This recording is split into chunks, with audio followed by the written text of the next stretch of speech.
Hello నమస్తే. ONBA వ్యవసాయ విధానం గురించి తెలుసుకుంటున్నాం. ఆ తెలుసుకునే క్రమంలో మనిషి, జంతువు, పక్షి, మొక్క వీటి మధ్య ఉన్న సారూప్యత ఏంటి అనేది తెలుసుకుందాం. ఇది ఓఎన్బిఏ వ్యవసాయ విధానం ఏ రకంగా చేయాలి అనే దానికి సంబంధించి కూడా హెల్ప్ అవుతుంది. వీటి నాలుగిటి మధ్య ఉన్న సారూప్యత గురించి ఈరోజు ప్రతిభా బయోటెక్ ఎండి ఓఎన్బిఏ వ్యవసాయ విధానం గురించి మనకు చెప్తున్న రాజశేఖర రెడ్డి గారితో మాట్లాడదాం. సార్ నమస్తే. నమస్తే. ఏంటి సార్ వీటికి ఎలా రిలేషను ఓఎన్బిఏకి అంటే మనిషి, పక్షి, ఆ! జంతువు, మొక్క? ఈ మొక్క గురించి మనము పూర్తిగా దాని జీవన విధానం గురించి తెలుసుకునేటప్పుడు వాటికి మనకున్న పోలికలేంటి? హ్మ్. ఎక్కడెక్కడ మనం పోల్చుకోవాలి? ఇవన్నీ తెలుసుకున్నప్పుడు కొన్ని మనకు సంబంధించిన ఆరోగ్యకర విషయాల్లో మనం చాలా జాగ్రత్తలు పాటిస్తూ ఉంటాం. హ్మ్. ఆహ్, తర్వాత ఆ మొక్క గురించి మనం పెద్దగా ఆలోచించం. హ్మ్. అంటే గుడ్డిగా పోయి పిచికారీలు చేయడం ఇవన్నీ కాదు లెక్క. హ్మ్.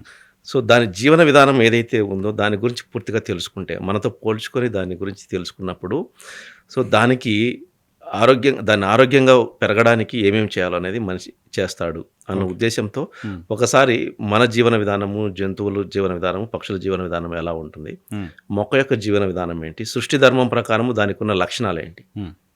మనకు కొన్ని లక్షణాలున్నాయి. సృష్టి ధర్మం ప్రకారము మనకు కొన్ని పనులు చేయడానికి, ఇవన్నీ మన కాలకృత్యాలు తీర్చుకోవడానికి, మనము ఎదగడానికి ఇవ్ సృష్టి ధర్మం ప్రకారం మనకు సంక్రమించిన లక్షణాలు ఎలా అయితే ఉన్నాయో, మొక్కకు కూడా అలా ఉంటాయి. హ్మ్. అలాగే జంతువుకుంటాయి, అలాగే పక్షికుంటాయి. హ్మ్. కానీ మొక్కల జీవన విధానాన్ని మనిషి మారుస్తున్నాడు. ఓకే. అది సహజంగా దానికొచ్చిన ప్రకృతి పరంగా సృష్టి ధర్మం ప్రకారము దానికొచ్చిన లక్షణాలను పట్టుకొని అది ఎదగనీయకుండా మనము దాని గమనాన్ని మార్చడానికి ప్రయత్నిస్తున్నాము తెలియకుండా. ఓకే. సో, మిడిమిడి జ్ఞానంతో మనం ఏం చేస్తామంటే దాని గమనాన్ని మనం మార్చేస్తూ దానికి స్వేచ్ఛ లేకుండా, స్వేచ్ఛగా ఎదగనీయకుండా మనం చేస్తుంటాము. దాని తలరాత మనం రాద్దామని ప్రయత్నం చేస్తూ ఉంటాం. సో, దాని ఆహ్, జీవన విధానంలో ఏవేవైతే చర్యలు నడుస్తూ ఉంటాయో వాటిని తెలుసుకుంటే పలానా జీవన ప్రక్రియల లోపల నిరంతరం జరుగుతూ ఉంటాయి. మనలో జరుగుతున్నట్టే దాంట్లో కూడా జరుగుతూ ఉంటాయి. వాటిని ఎటువంటి పరిస్థితుల్లో వాటిని డిస్టర్బ్ చేయకుండా, ఎటువంటి ఇబ్బందికి కలగకుండా మనం పైరుని పెంచాలి అనే ఒక అవగాహన రైతుకు రావడం కోసమే ఈ ఎపిసోడ్. ఓకే. మనం సహజంగా ఆహ్, మనము ఆహారం ఎప్పుడు ఎంత తీసుకోవాలి? ఉదయం ఏం తీసుకోవాలి? మధ్యాహ్నం ఏం తీసుకోవాలి? సాయంత్రం ఏం తీసుకోవాలి? అనేది మనకు ఒక అవగాహన ఉంటుంది. హ్మ్. కానీ జంతువులకంతే మనము మన పశువులకి మేత వేసినప్పుడు వాటికి అలాగే వేస్తుంటాం మనం. వాటికేసినప్పుడు మేత. పక్షులు కూడా వాటికి అవసరం వచ్చినప్పుడు తీసుకుంటాయి. మిగిలిన సమయంలో చెట్ల మీద అలా కూర్చుంటాయి. ఇక్కడ మొక్క అలా కాదు. మొక్క ఏందంటే నిరంతరము అది ఆహారం తీసుకోవడానికి దీనికి అది నిరంతరము దానికి ఎప్పుడు ఓపెన్ అన్నమాట అది. అటువంటి దానికి మనము చాలా జాగ్రత్తలు తీసుకోవాల్సి ఉంటుంది. హ్మ్. ఇప్పుడు మనం మనిషికి ఎదిగే కొద్దీ పుట్టినప్పటి నుంచి మనము చనిపోయేలోపు మనకు బాల్య దశ, తర్వాత యవ్వన దశ, వృద్ధాప్యము ఇలా మనకు 3 దశలుంటాయి. హ్మ్. అలాగే జంతువు కూడా అలాగే ఉంటాయి. దాన్ని బట్టే మనం ఆహారం తీసుకుంటాం. చిన్నప్పుడు పుట్టగానే వాళ్ళకు ఎటువంటి ఘన పదార్థాలు ఇవ్వం మనం. అవును. ఎటువంటి ఘన పదార్థాలు మనం ఇవ్వం. హ్మ్. వాళ్ళు అమ్మ పాలు తాగి లేదంటే అమ్మ పాలు తక్కువ ఉన్నప్పుడు మనము ద్రవ రూపంలో ఉండే ఆహారాన్ని మాత్రమే ఇస్తాం. అవును. పుట్టినోడికి మనం చికెన్ పెట్టం కదా! హ్మ్. ఖచ్చితంగా పెట్టం కదా! చికెనో లేకపోతే ఇంకా ఏదన్నా అన్నమో పెడితే వాడికి డైజెషన్ అవ్వదు. అవును. అంటే ఆ దశకు వాడికి అదే ఇవ్వాలా, మనం అదే తీసుకోవాలనేది మనకు తెలుసు కదా! హ్మ్. హ్మ్. హ్మ్. ఆ ప్రకారము పుట్టగానే మనం అలా ద్రవ రూపంలో ఉన్నది ఇలా ఇస్తాం. ఏమి ఇవ్వాలో అది ఇస్తాం. తర్వాత యవ్వన దశలోకి వచ్చేసరికి గట్టిగా కోరికి తినేటివి ఇలా చేసుకుంటూ పోతాం. మళ్ళీ వృద్ధాప్యం వచ్చేసరికి మళ్ళా అవి మానేసి మళ్ళీ మెత్తటి పదార్థాలు ఇలా మళ్ళా మొదలవుతుంది. హ్మ్. ఇదొక సైకిల్. మనిషి యొక్క జీవితం ఇలా ఉంటుంది. అలాగే జంతువును కూడా మనము అది వృద్ధాప్యంలోకి వెళ్ళిపోయేసరికి అది కూడా ఆహారం సరిగ్గా తీసుకోలేదు. పుట్టిన దూడ కూడా పాలు తాగుతుంది. లేదా ఆ గేదెకు పాలు లేకపోతే మనం బయట వేరే పాలు తీసుకొచ్చి మనం పాల ప్యాకెట్ దానికి తాపడము ఇలా చేస్తాం. హ్మ్. పుట్టినట్టు పోయి గడ్డి తింది కదా! అవును. తిందది. హ్మ్. ఇలాగే ప్రతిదీ ఒక జీవన విధానం ఉంటుంది.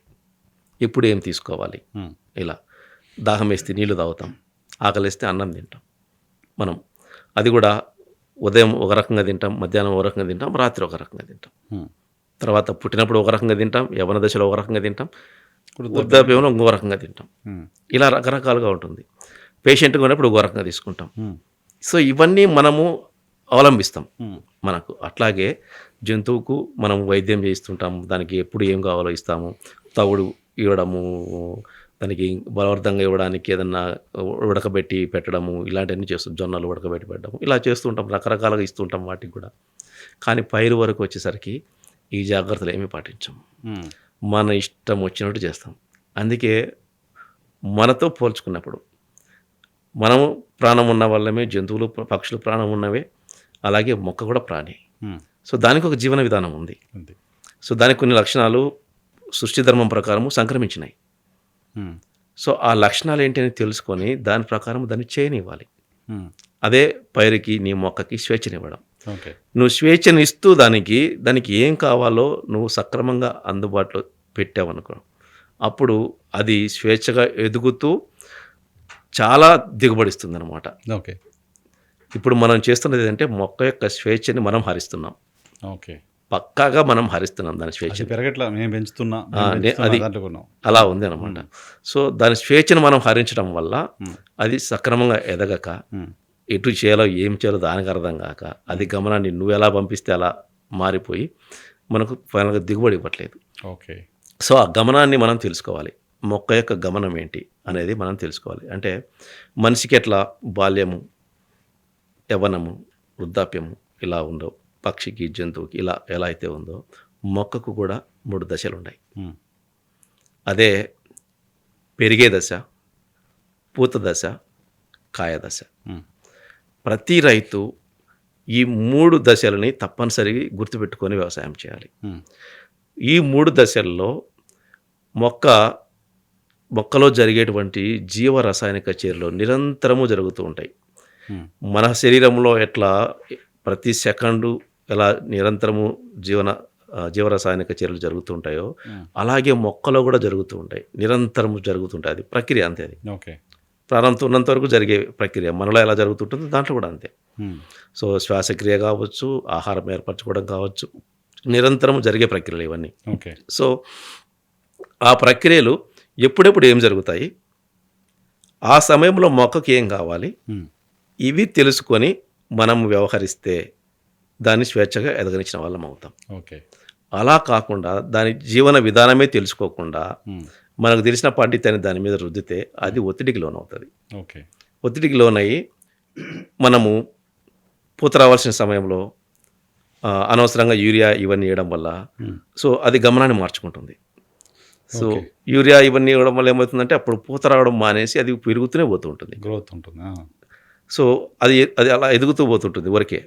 సో అది పూతని ఇవ్వాలి, నేను పూత ఇప్పుడు ఈ సమయం నాకు పూత ఇచ్చే సమయము అనేది అది లేకుండా అది పెరుగుతూ పోతుంటుంది. ఇంకా ఆకులు, ఇంకా కొమ్మలు ఇలా తిరుగుతూ పోతుంటుంది. సో దాని గమనాన్ని మారుస్తుంది ఎవరు? మనమే. మనం. సో పూత రావాల్సిన సమయంలో అదనంగా ఎక్కువ అది యూరియా ఇవ్వడము, లేకపోతే తర్వాత ఇంకా పండ్లు వచ్చేటప్పుడు డిఏపి అదనంగా వేయడము, ఊరికే అంతా ఇబ్బడి ముబ్బడిగా చేసుకుంటూ ఇలా చేసుకుంటూ పోవడం వల్ల ఏమవుతుందంటే మనము దాని జీవన గమనాన్ని మనం మారుస్తున్నాం. ఓకే. సో దయవుంచి ప్రతి రైతు ఉమ్, 3 దశలు తెలుసుకోండి. ఉమ్, పెరిగే దశ, పూత దశ, కాయ దశ.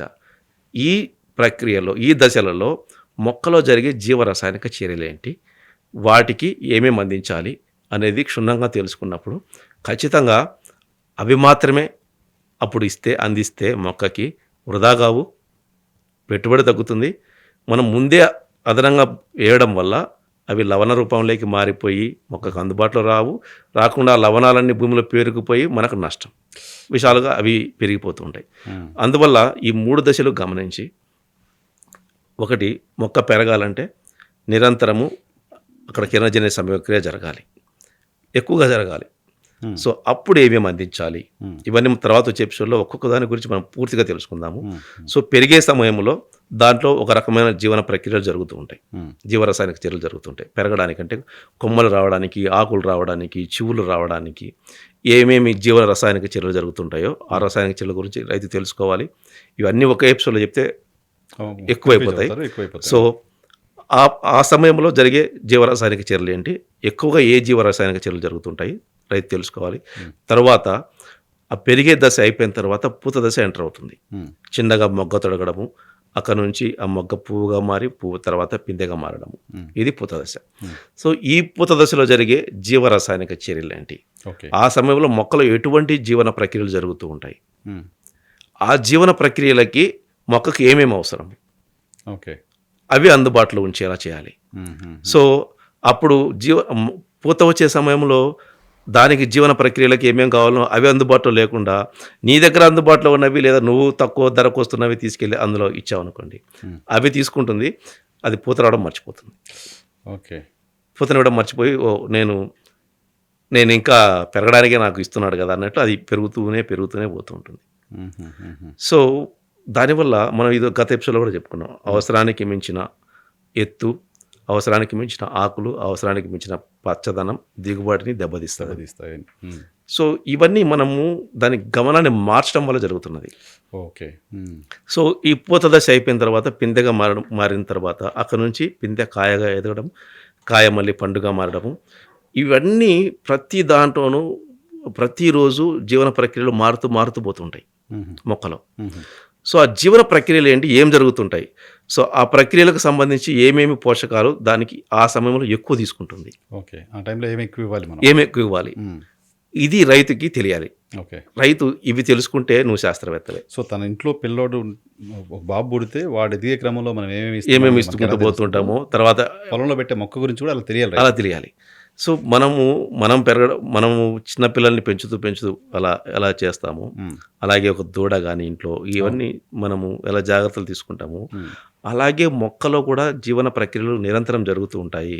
అవి దశను బట్టి మారుతాయి. దశలు తెలియాలి రైతుకి. ఆ దశలేంటి, ఆ దశలో జరిగే జీవన ప్రక్రియలు ఏంటి, వాటికి ఏమి ఎక్కువ అవసరం ఉంటాయి, ఏవి మధ్యస్థంగా అవసరం ఉంటాయి, ఏవి తక్కువ అవసరం ఉంటాయి, ఇది రైతు తెలుసుకోవాలి.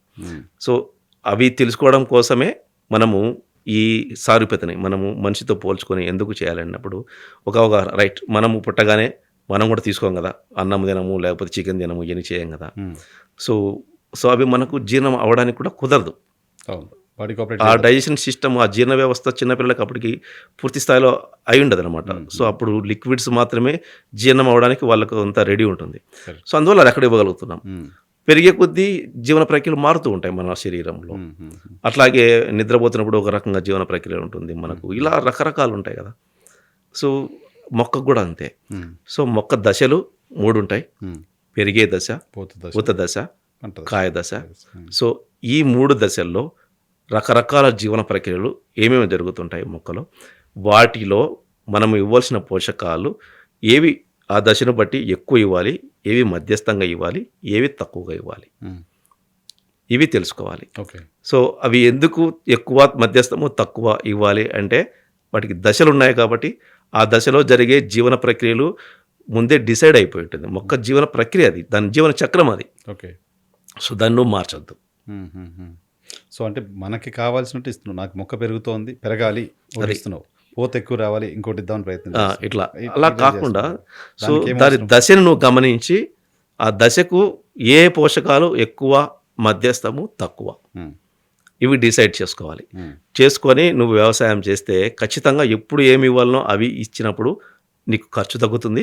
ప్లస్ ఆ మొక్క కూడా ఆ జీవన ప్రక్రియకు సంబంధించిన పోషకాలని నువ్వు అందుబాటులో పెట్టడం వల్ల దాంట్లో జీవన ప్రక్రియలు 100% పూర్తిగా జరుగుతాయి. ఓకే. సంపూర్ణంగా జరుగుతాయి, కంప్లీట్గా ఉంటుంది. దానివల్ల అది ఆరోగ్యంగా ఎదుగుతుంది, ఎటువంటి ఒత్తిడికి లోనవ్వదు.